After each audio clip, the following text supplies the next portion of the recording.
Good morning, Josh the driving instructor here. Quick video today, just going to have a look at a recent driving test that one of my students took and actually failed at. They failed on the one-way system around Newcastle under Lyme. Now this can occur on any one-way system, so it's really worth having a look if you have a driving test coming up. Now I do just need to note, this is really important, this student is an absolutely exceptional driver. You know, they're an absolute star student.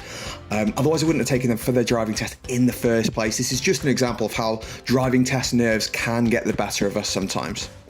So at the moment we are heading into Newcastle. Now there's two lanes going down, rightly so. The student is sticking to the left nice and tight, and they continue following the road all the way. Now at this point the lanes do actually split into 3 lanes from 2 lanes. So at this point this is the time that your student should try and get their bearings of what lane to go in. If no one's saying anything, it would be the left lane.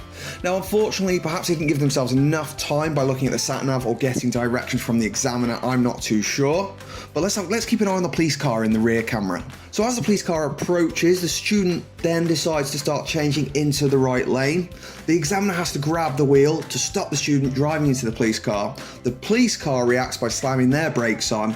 Result, failed driving test.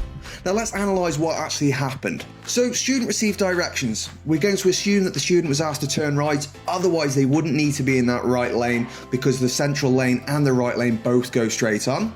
Student realises they need to get into that right lane, so they start checking the mirrors but they forget the blind spot. Or they just don't do any checks at all. Now I have spoken to the student and you can see the police car, it does look like it's in the blind spot, and student insists they did check mirrors, they just forgot the blind spot, and unfortunately on this occasion that's exactly where the police car was. Either way, result is the same. No observations when changing lanes or lack of observations when changing lanes equals fail.